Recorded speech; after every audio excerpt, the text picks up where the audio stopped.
Bonjour, aujourd'hui nous allons voir et expliquer comment ça marche un carburateur. Avant d'expliquer, essayons d'abord de voir les parties du carbu. Voilà, ici en bas, c'est un petit pot sur lequel s'accumule l'essence. Il y a un petit tuyau qui part du réservoir, qui descend, qui arrive jusqu'ici. Ici, ça c'est les flotteurs, les deux flotteurs qui se trouvent ici, et il y a certains modèles qui en a un seul, d'autres il y en a deux. Ici, dans ce cas-là, il y en a deux qui flottent. Quand l'essence monte, les deux flotteurs montent aussi, et en même temps ici à l'extrémité, il y a un petit juggleur, une pointe qui va se coincer dans le tuyau d'essence. Une fois qu'il bloque la sortie, l'essence ne coule plus. Et quand le niveau baisse, le flotteur aussi baisse, dégage la pointe et l'essence coule. Bon. Au milieu, nous avons ici un juggleur qui sert à monter l'essence jusque là. Bon. Par la suite, nous avons la pointe ici, et avec un système devant, un ressort, et on appelle ça un boisson. C'est quoi un boisson? C'est un système, une pièce plastique, pointe métallique qui s'enfonce à l'intérieur du juggleur, un ressort métallique qui pousse le système vers le bas. Quand nous, on accélère à fond sur la mécanique, quand on accélère, à ce moment-là, on tire vers le haut toute cette partie-là. Quand on ferme les gaz, le ressort pousse la pointe qui va fermer la sortie des gaz.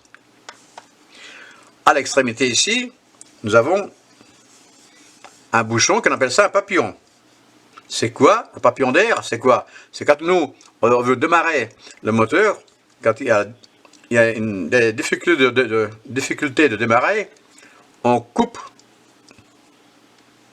l'air en fermant ici, avec ce papillon-là, l'air.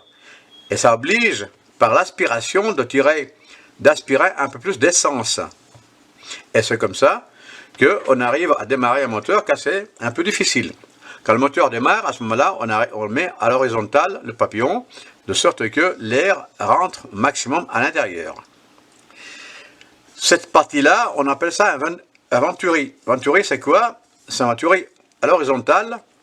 C'est la pièce principale dans laquelle l'air circule à l'intérieur. Et si il y a une diminution de la surface et de la sortie, de sorte que la compression de ce volume d'air, une fois passé par là, s'explose à la sortie vers la chambre de combustion. À ce moment-là, l'air qui passe ici, il y a une vitesse de 360 km/h. À ce moment-là, il attrape la petite goutte et il va la faire exploser à l'intérieur de ce système-là, l'air. Et à la sortie, nous trouvons quoi? L'air, essence, uniformément réparti tout ce système-là pour faire fonctionner le moteur.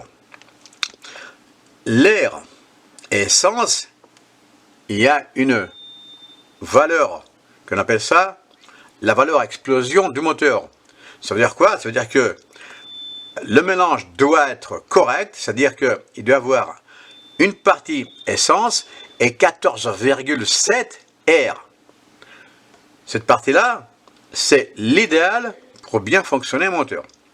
Si parfois nous avons trop d'air ou moins, on sent que le moteur ne fonctionne pas très bien. C'est-à-dire que parfois nous avons 1 sur 12 ou 13. Ce qui fait qu'on a moins d'air et plus d'essence. Et parfois on essaie de régler ça par les deux juggleurs qui sont à l'extérieur du carbu. Ou, sur certains modèles récents, c'est automatique, ça se auto-règle. Bon, voyons maintenant le fonctionnement du carbu.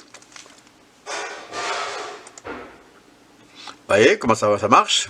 Ici, on est au maximum, on accélère, et on voit ici l'essence. Voilà. Derrière, on ferme, on coupe les gaz. Il n'y a pas beaucoup de d'essence qui sort. Là, on est au maximum. On pousse, l'air rentre au maximum. On accélère à fond. Et voilà, voilà le mélange qui va vers la chambre de combustion. C'est comme ça que un carbure fonctionne.